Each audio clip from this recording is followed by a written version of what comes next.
Good morning everyone. आज हम पढ़ेंगे समांतर प्लेट संधारित्र की धारिता जबकि उसकी प्लेटों के बीच परावैद्युत पदार्थ आंशिक रूप से भरा हो। इससे पहले हम पढ़ चुके हैं, यदि प्लेटों के बीच जो परावैद्युत पदार्थ है वो पूर्ण रूप से पूरे स्थान में प्लेटों के बीच जो भी स्पेस है उसमें कम्प्लीटली फिल्ड है। आज आंशिक रूप से, तो सपोज ये समांतर प्लेट संधारित्र की कोई दो प्लेटें एक दूसरे से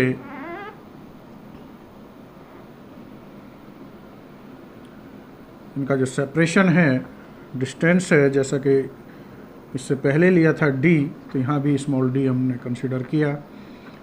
ये प्लेट, पहली प्लेट, इसका एरिया ऑफ क्रॉस सेक्शन जो सरफेस एरिया है वो कैपिटल A, और इस पहली प्लेट को यदि हम प्लस Q आवेश दें और दूसरी प्लेट को अर्थ कनेक्ट पृथ्वी से जोड़ दे, तो इस तरह ये इस पर प्लस Q तो इस पर माइनस Q आवेश आ जाता है आंतरिक सतह पर। अब जो प्लेट है, इससे पहले डेरिवेशन में हमने माना था कि जो परावैद्युत पदार्थ था वो कंप्लीट पूरे स्थान में पूरी तरह फिल्ड था। यहाँ पर आंशिक रूप से, यानी कि ये मान लिया कि ये प्लेट पड़ी हुई है।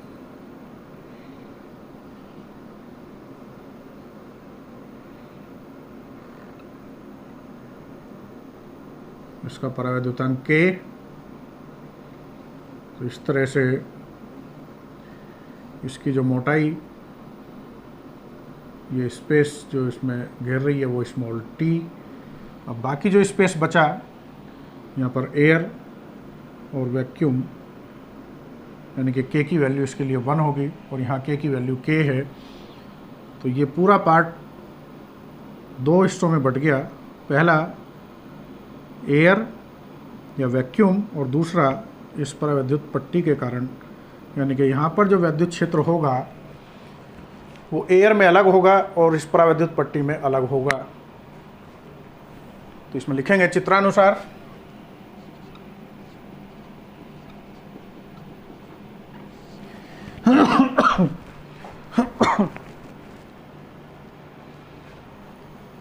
माना किसी समांतर प्लेट संधारित्र की प्लेटों के बीच T मोटाई व K परावैद्युतांक की पट्टी रखी है। अतः तो हमने बताया कि यहाँ पे दो स्पेस है, एक तो एयर, दूसरा परावैद्युत। तो इस एयर में जो वैद्युत क्षेत्र की तीव्रता होगी प्लेटों के बीच वायु में वैद्युत क्षेत्र की तीव्रता,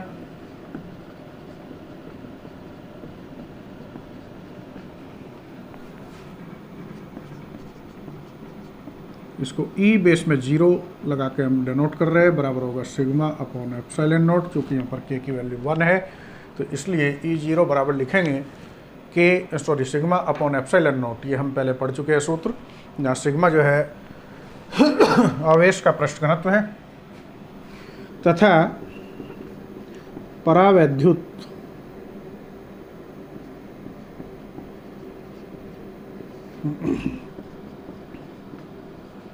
पट्टी में वैद्युत क्षेत्र, इसको हम E1 कह दे रहे हैं, बराबर होगा sigma upon K epsilon not.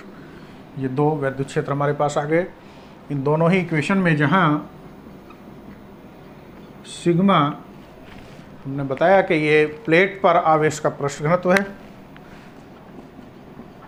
Plate पर आवेश का पृष्ठ घनत्व, और K जो पट्टी रखी है उसका परावैद्युतांक है।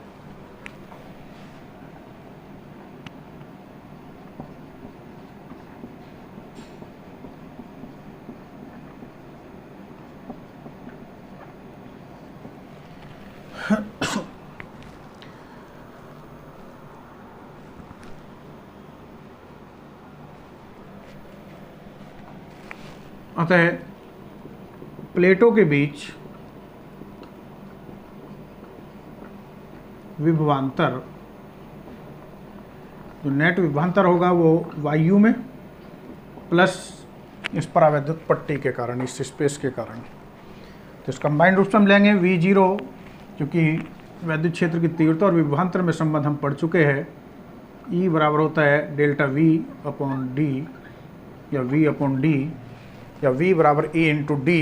अब यहाँ पर हम बात कर रहे हैं V0 की, तो V0 बराबर होगा E0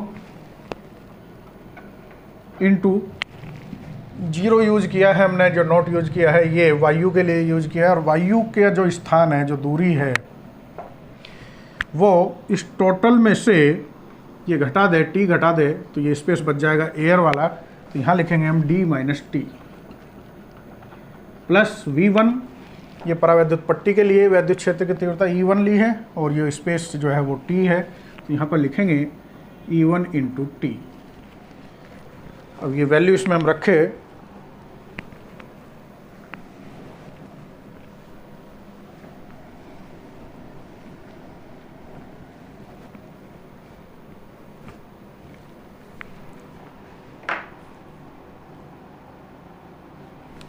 तो V बराबर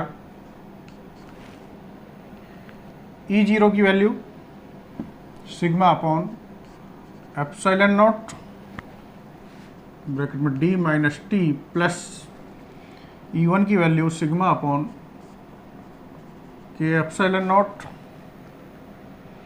इंटू टी।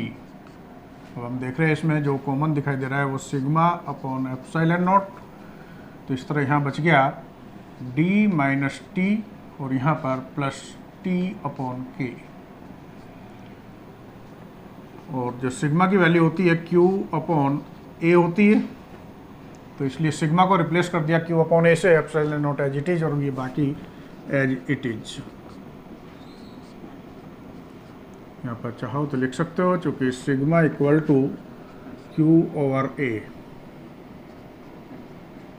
ये ध्यान रहे, जब भी हम रीजन दे रहे होते हैं तो इसको कॉपी के राइट साइड में बिल्कुल मिला के लिखेंगे और इस मझले ब्रैकेट का यूज करेंगे, और इस पर ये सेंस यानी कि चौकी का निशान जरूर लगाएंगे। कहीं ऐसा ना हो कि ये ऐसा लगने लगे आपके लिखने के तरीके से कि ये इसके साथ मल्टीप्लाई में है। ये मल्टीप्लाई में नहीं है, बल्कि ये रीजन दिया है कि हमने सिग्मा को रिप्लेस किया है Q अपॉन A से।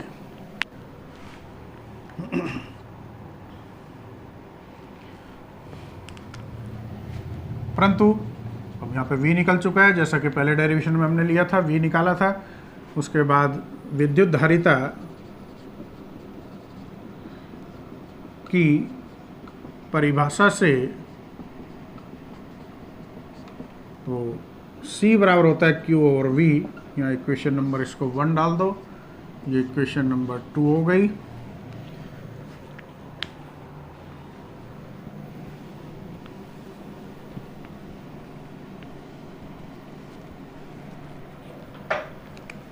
तो समीकरण 1 व 2 से जो V की वैल्यू है वो समीकरण 2 में रख देते हैं। यहाँ से Q upon epsilon not A into D minus T plus T upon K। अब Q को हम लिख सकते हैं Q अपॉन 1, और इस तरह से हमने बता रखा है इसमें पहले से तीसरा, यानी कि इस लाइन में जो नीचे है, सबसे नीचे है, वो 1 2 3 यहाँ वाला कट सकता है, तो यहाँ ऐसा कुछ नहीं है। लेकिन यहाँ से 1 2 3 ये Q से Q कट जाएगा और C बराबर आ जाएगा, बाहर बाहर वालों की मल्टीप्लाई करेंगे तो ये एप्सिलॉन नॉट ऊपर चला गया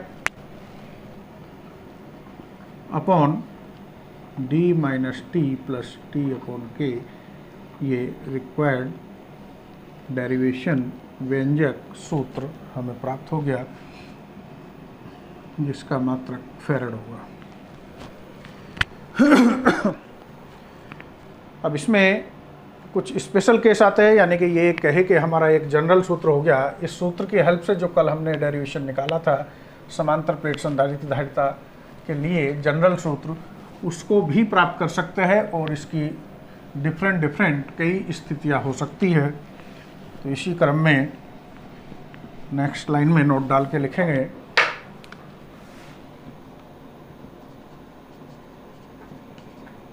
नंबर 1, यदि प्लेटों के बीच पूरे स्थान में परावैद्युत पट्टी रखी है, यानी कि वो पट्टी की मोटाई इतनी है कि कोई स्पेस उसने एयर के लिए नहीं छोड़ा, यदि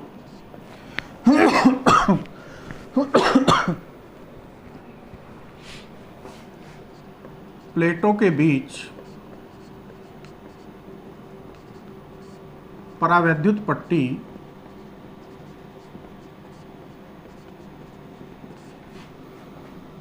पूरे स्थान में रखी है, तो इस कंडीशन में जो पट्टी की मोटाई है जो हमने टी ली थी वो दोनों प्लेटों के बीच की गैप यानी कि डी के बराबर हो जाएगा। और ये समीकरण नंबर इसको आप डाल देंगे 3। तो समीकरण 3 से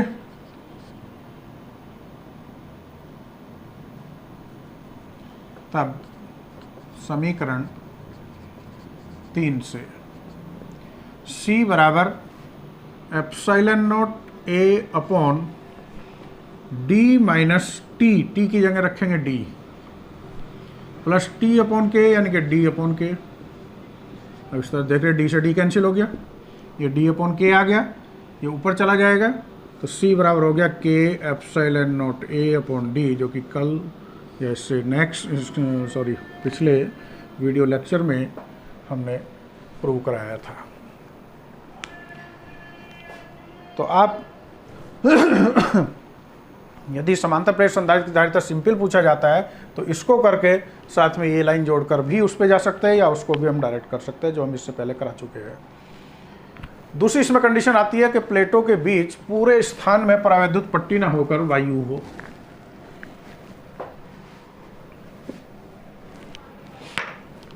यदि प्लेटों के बीच, नंबर 2 डाल के लिखेंगे यहाँ पर, पूरे स्थान में वायु हो तो वायु होने पर जो K की वैल्यू है वो 1 हो जाएगी, यानी कि पट्टी को निकाल दिया गया ऐसा समझ लीजिए। तो उस कंडीशन में जो T की वैल्यू है वो 0। तब समीकरण 3 से यहाँ D minus T plus T upon के है, तो D माइनस टी, टी की वैल्यू 0 प्लस 0 अपॉन के, तो इस तरह ये सब कैंसिल, ये 0 हो गया और यहाँ पर आ गया epsilon not A upon D, तब सूत्र ये हो जाएगा। तीसरी कंडीशन आती है कि जो पट्टी रखी है, नंबर 3 डाल के लिखेंगे, यदि प्लेटों के बीच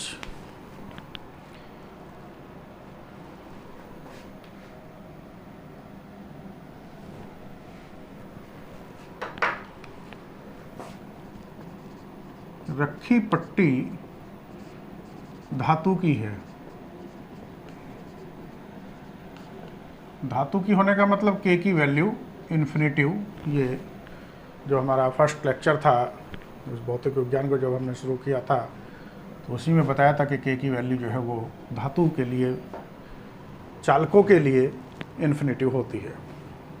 तो यहाँ K की वैल्यू इन्फिनिटिव, तब समीकरण 3 से अब ये equation epsilon not A upon D minus T plus T upon के में यहाँ पर रखेंगे, तो ये हो जाएगा D minus T plus T upon के की जगह इन्फिनिटिव, और इस फैक्टर की वैल्यू हो गई 0, तो इस तरह यहाँ आ गया epsilon not A upon D minus T. ये कंडीशन नंबर हो गई हमारी 3। इसके बाद पॉसिबिलिटी बनती है कि ये जो प्लेटें रखी है ये एक ना होकर अनेक रख दी जाए, और अनेक के साथ साथ उनके जो परावैद्युत पदार्थ है वो अलग अलग है, मतलब परावैद्युतांक अलग अलग है। तो यदि नंबर 4 डालेंगे,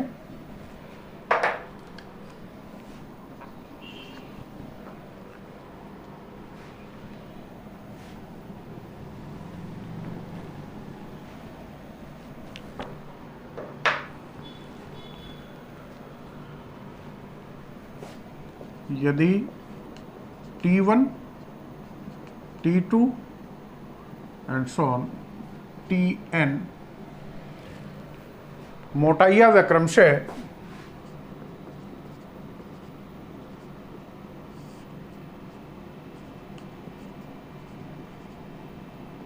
K1, K2 and so on, Kn परावैद्युतांक मीन्स डाइलेक्ट्रिक कांस्टेंट की अनेक पट्टियाँ, ये स्लैब जो है इनको हम पट्टी कह रहे हैं, अनेक पट्टियाँ रखी हो तो तब समीकरण 3 से ये epsilon naught A as it is रहेगा। अब चूंकि पट्टियों की मोटाइयाँ जो है वो अलग अलग है तो यहाँ पर d माइनस, अब t का स्थान ले लेगा T1 plus T2 plus and so on Tn,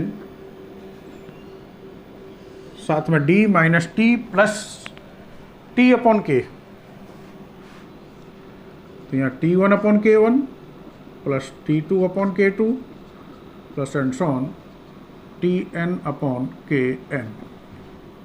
उस कंडीशन में इस सूत्र का स्वरूप कुछ इस तरह से हो जाएगा।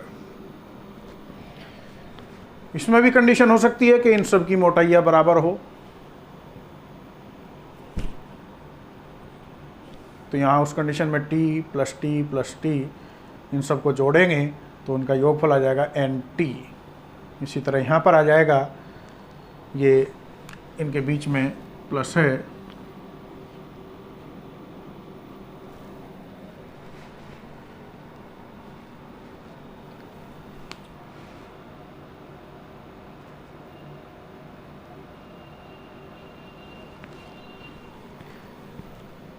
t अपॉन के प्लस टी अपॉन के प्लस टी अपॉन के, इस टी को यहाँ से हम कॉमन भी ले सकते हैं। तो ये डिपेंड करेगा कि क्वेश्चन में किस तरह से पूछा जा रहा है।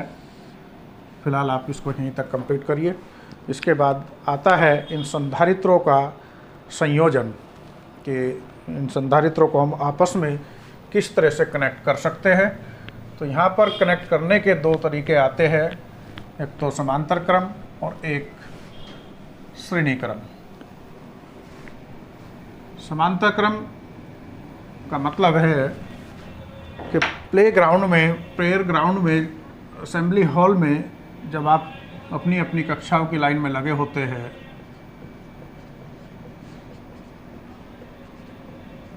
तो प्रत्येक कक्षा की लाइन को श्रेणी क्रम और प्रत्येक कक्षा को समांतर क्रम हम कह सकते हैं। तो यहाँ पर हम पहले पढ़ेंगे तीन संधारित्रों का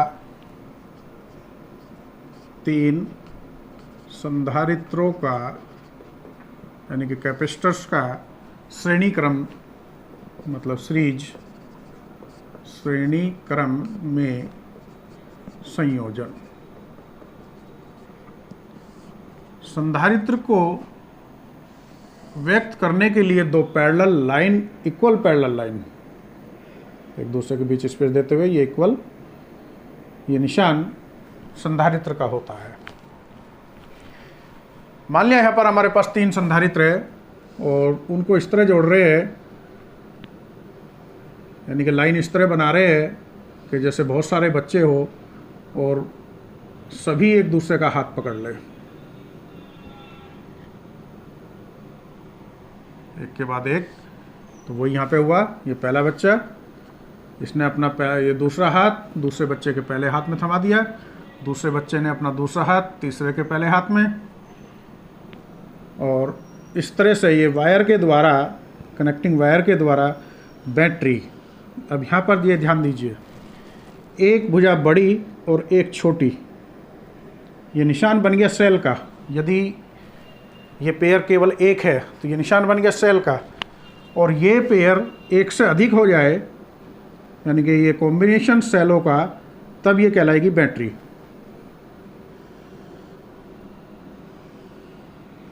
तो इस तरह जो छोटी भुजा होती है वो नेगेटिव और बड़ी भुजा जो होती है पॉजिटिव।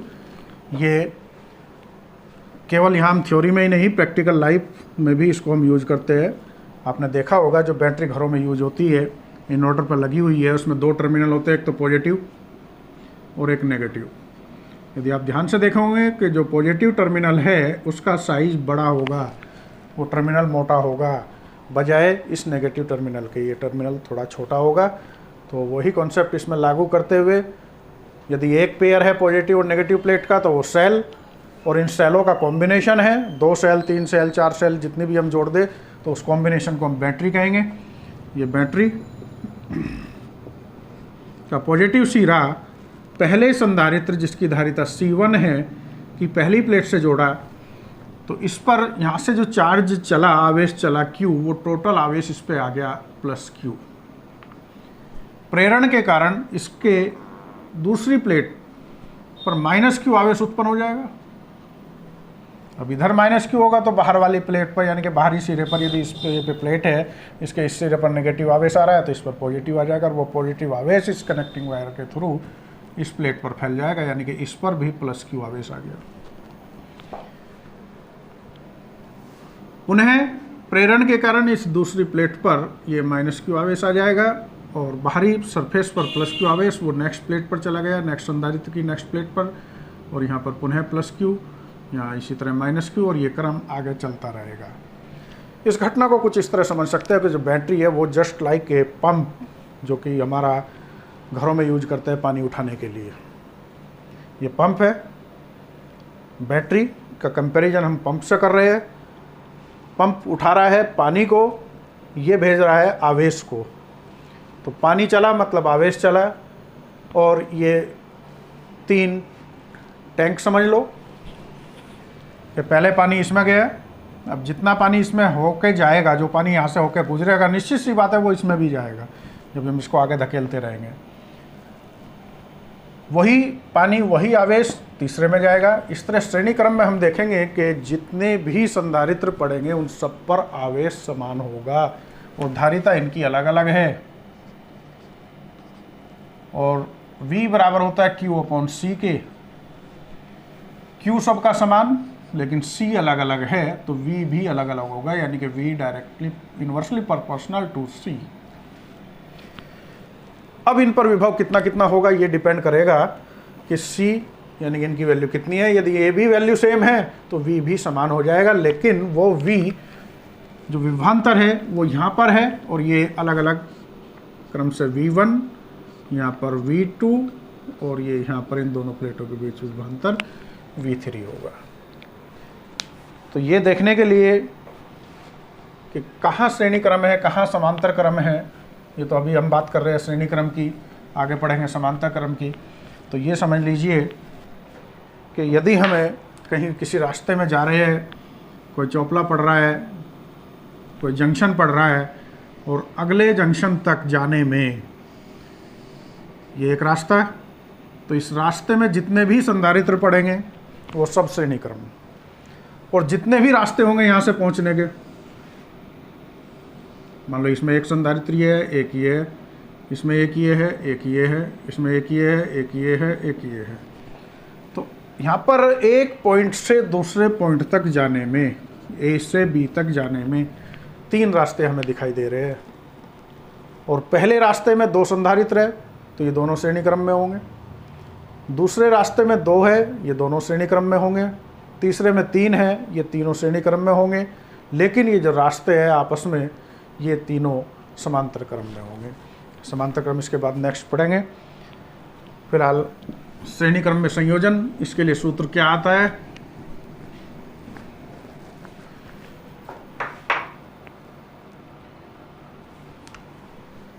तो चित्रानुसार माना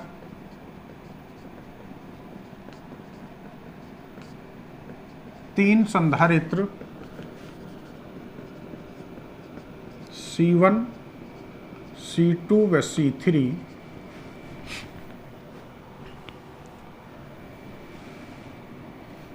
धारिता के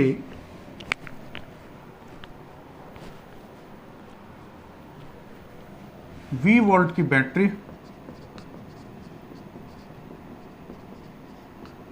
से श्रेणी क्रम में जुड़े हैं तो किरचॉफ, ये हम नेक्स्ट आगे टॉपिक आएगा हमारा कि वोल्टेज नियम से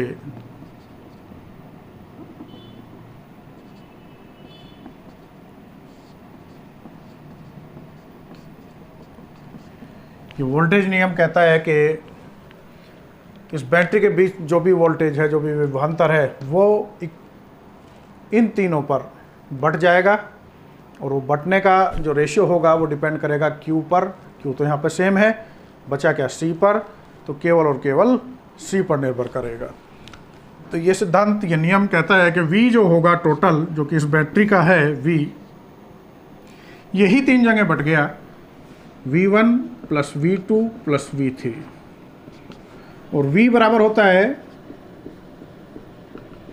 Q अपॉन C। Q सबका समान है तो V1 हो जाएगा Q अपॉन C1। तो यहाँ लिखेंगे हम Q upon C1 plus Q upon C2 plus Q upon C3। यहाँ से Q कॉमन ले ले, 1 upon C1 plus 1 upon C2 plus 1 upon C3, ये इक्वेशन नंबर 1 डाल दे। अब क्या करें कि इन तीनों संधारित्रों को हटा लिया, तीनों को यहाँ से रिमूव करा और एक ऐसा संधारित्र लाए जो इतना ही आवेश ले जितना कि ये तीनों ले रहे थे। तो अब यदि तीनों संधारित्रों के स्थान पर तुल्य धारिता C का केवल एक संधारित्र जोड़ दे तो V बराबर हो जाएगा Q अपॉन C, ये इक्वेशन नंबर 2। चूँकि विभवांतर दोनों बराबर होंगे, बैटरी वही है, केवल संधारित्रों को रिप्लेस किया है, तो इसलिए समीकरण 1 व 2 से Q ओवर C दोनों V बराबर है। मतलब कहे कि दोनों इक्वेशन की लेफ्ट हैंड साइड बराबर है तो राइट हैंड साइड भी बराबर होंगे। इनको हम इक्वेट कर देते हैं, 1 upon C1 plus 1 upon C2 plus 1 upon C3, ये Q से Q कैंसिल। और इस तरह इसके लिए जो हमारा रिक्वायर्ड फॉर्मूला है, सूत्र है, वो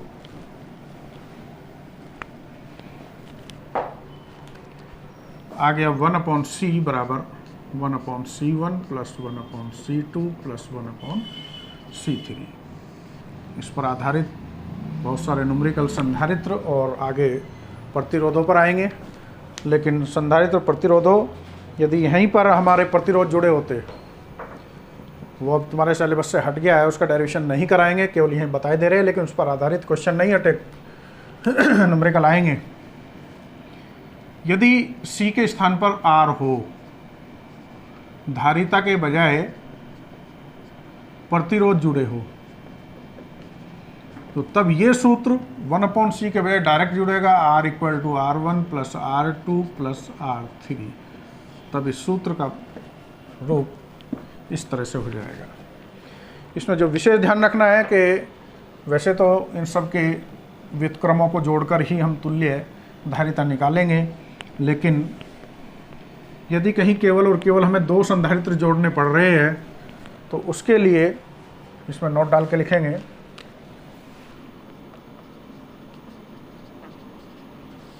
यदि केवल 2 संधारित्र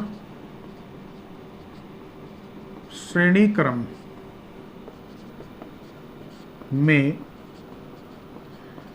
जुड़े हो तो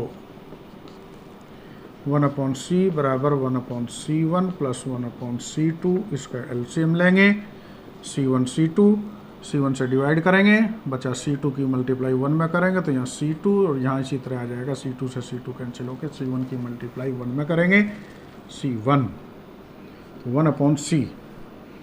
इसको दोनों का क्रॉस मल्टीप्लिकेशन करके सॉल्व करें या दोनों का रेसिप्रोकल कर दे तो ये आ जाएगा C equal to C1 C2 upon C1 plus C2।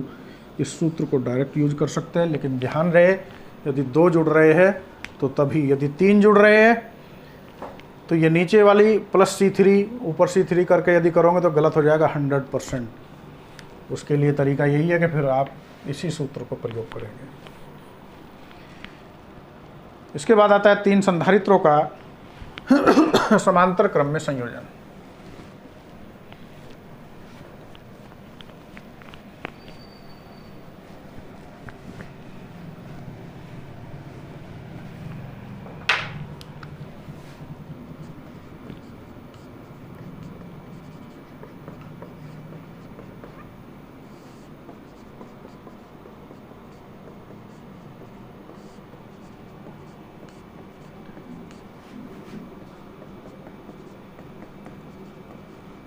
हमारे घरों में विद्युत के जितने भी उपकरण हैं वो सब समांतर क्रम में जुड़े हैं।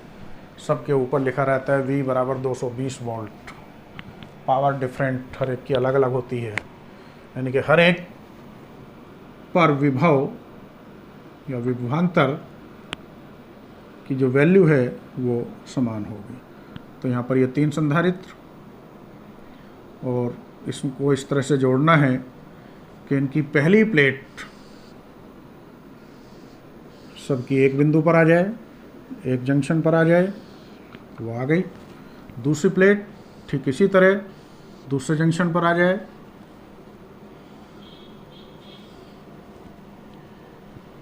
और इनका सबका ये संयोजन बैटरी के पॉजिटिव को दे दिया जाए।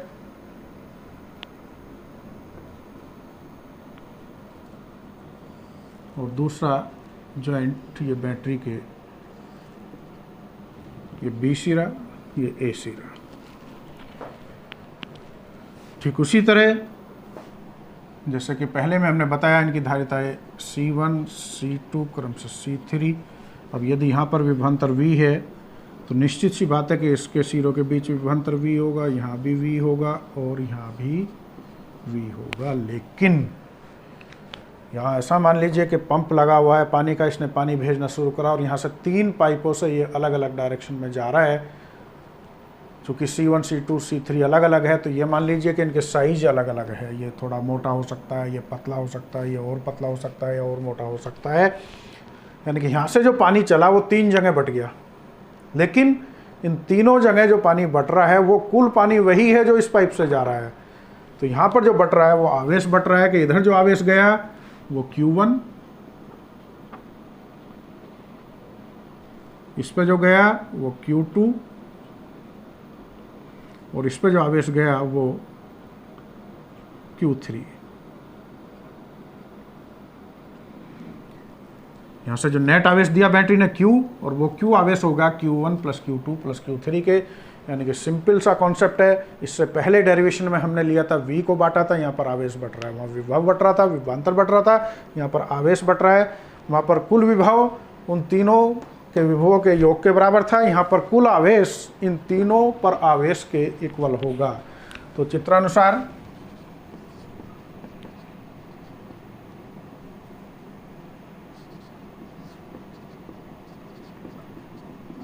माना C1 C2 व C3 धारिता के 3 संधारित्र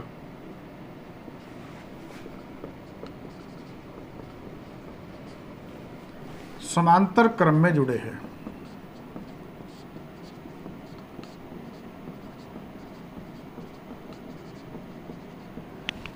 जुड़ गए।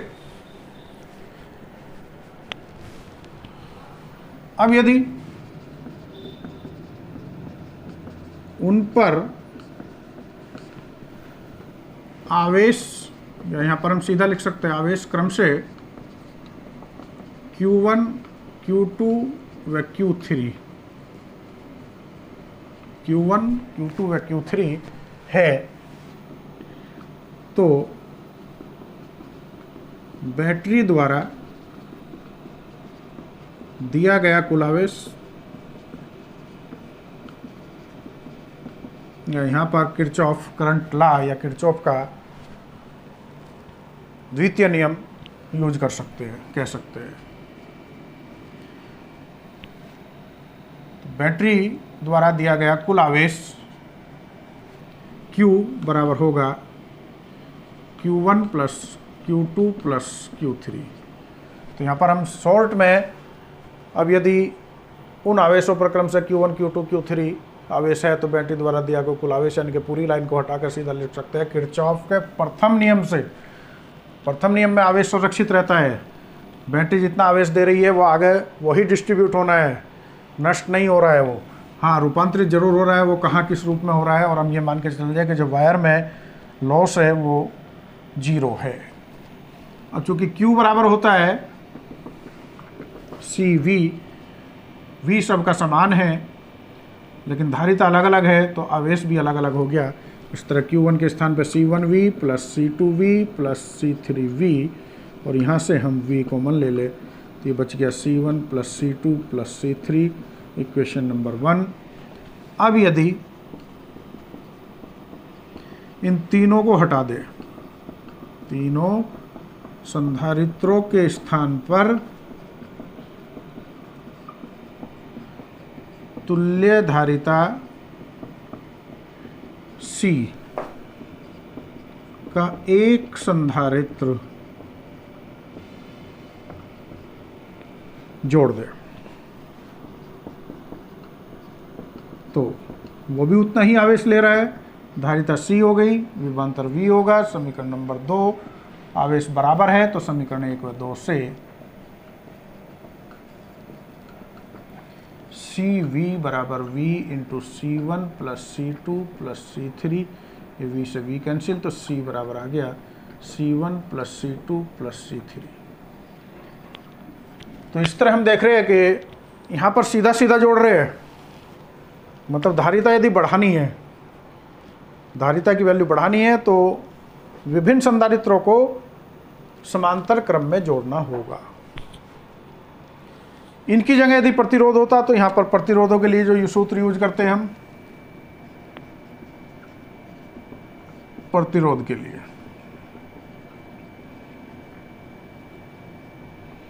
1/R बराबर होता 1/R1 plus 1/R2 plus 1/R3। प्रतिरोध को R से डेनोट करते हैं। यदि समांतर क्रम में प्रतिरोधों को जोड़ रहे हैं तो ये इनके रेसिप्रोकल का योग करेंगे, और संधारित्रों को जोड़ रहे हैं तो सीधा जोड़ेंगे। श्रेणी क्रम में इसका जस्ट उल्टा हो जाएगा।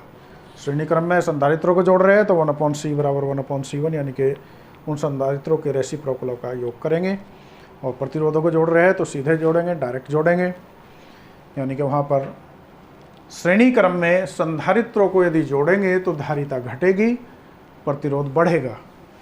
और ये समांतर क्रम में संधारित्रों को जोड़ते हैं तो संधारित्रों की धारिता, जो तुल्य धारिता हमें मिलेगी वो बढ़ेगी, और प्रतिरोधों को जोड़ते हैं तो प्रतिरोध की वैल्यू घटेगी। इसमें नेक्स्ट टॉपिक आता है कि जो समांतर प्लेट संधारित्र है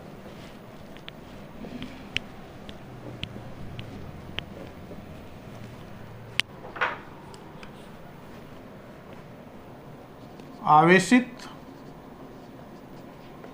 समांतर प्लेट संधारित्र कि प्लेटों के बीच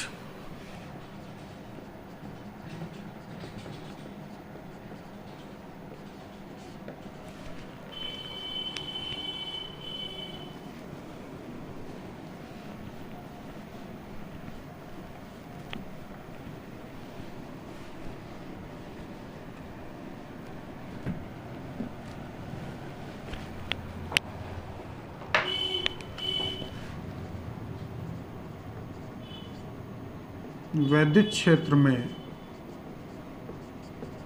ऊर्जा घनत्व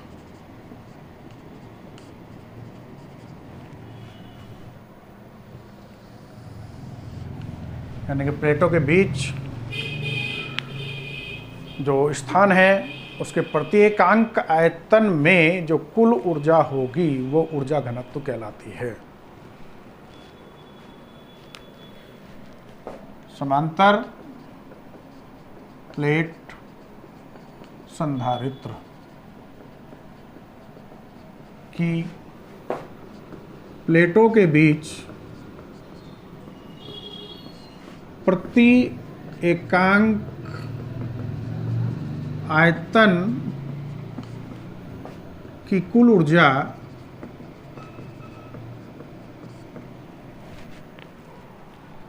ऊर्जा घनत्व कहलाती है। यहाँ कोमा लगा के लिखेंगे।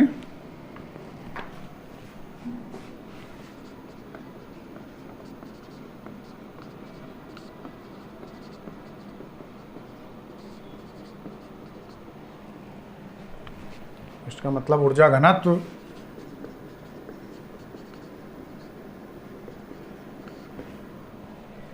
जिसको स्मॉल यू से डेनोट करेंगे बराबर होगा, अब एकांक आयतन की निकालनी है तो पूरे आयतन की यानी कि कुल ऊर्जा बटे कुल आयतन, तो ये एकांक आयतन की ऊर्जा निकल आएगी। कुल ऊर्जा को कैपिटल यू से डेनोट करते हैं और इसके लिए सूत्र हम निकाल चुके हैं। जो कुल ऊर्जा होगी वो 1/2 CV² और कुल आयतन, क्योंकि आयतन जो होता है आधार का क्षेत्रफल गुणा ऊंचाई होता है, आयतन बराबर आधार का क्षेत्रफल गुणा ऊंचाई। तो यहाँ पर आधार का क्षेत्रफल तो प्लेट का जो क्षेत्रफल है वो हो गया, और ऊंचाई का जो काम कर रहा है उनके बीच का सेपरेशन यानी कि गैप D काम कर रहा है। तो यहाँ पर कुल आयतन हो जाएगा कैपिटल A × D। लेकिन V के लिए हमने सूत्र पढ़ा है E × D, और D हमें दिखाई दे रहा है यहाँ पर 1, ऊपर V दिखाई दे रहा है 2 यानी कि V का वर्ग है। और यदि इसमें हम C की वैल्यू रख ले समांतर प्लेट संधारित्र के लिए, C बराबर होता है K∈0A/D, तब 1/2 अलग किया, C की जगह रखा K∈0A/D × AD नीचे वाला, और ये बचा ऊपर V²। तो इस तरह से 1/2 K∈0A और ये V/D का होल स्क्वायर हो गया, क्योंकि D × D D², तो इसे हमने V²/D² न लिख के V/D का होल स्क्वायर लिख दिया। और A से A यहाँ पर ये कट जाएगा, तो इसको भी यहाँ से ख़त्म करो, ये नहीं आएगा। और इसकी वैल्यू E के बराबर होती है।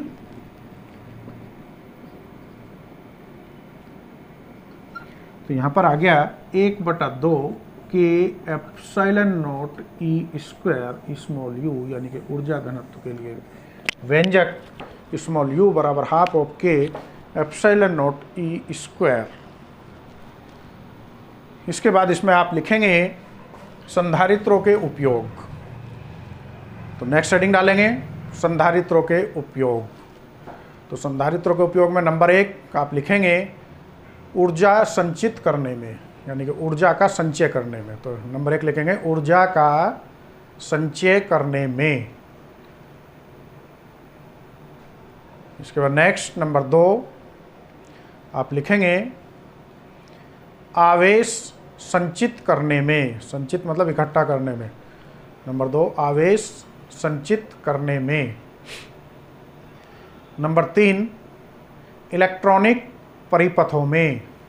आपने देखा होगा जो इन्वर्टर या ट्रांजिस्टर या आपने टीवी खुला हुआ कभी देखा हो, तो उसमें ब्लू कलर के बेलनाकार छोटे छोटे एक डिवाइस लगी होती है जिसको संधारित्र कहते हैं। तो ये लिखेंगे नंबर 3 इलेक्ट्रॉनिक परिपथों में। और नंबर 4 विद्युत उपकरणों में, तो पंखे में यूज करते हैं। तो ओके, थैंक यू। आज इतना ही, बाकी नेक्स्ट टॉपिक में लेंगे।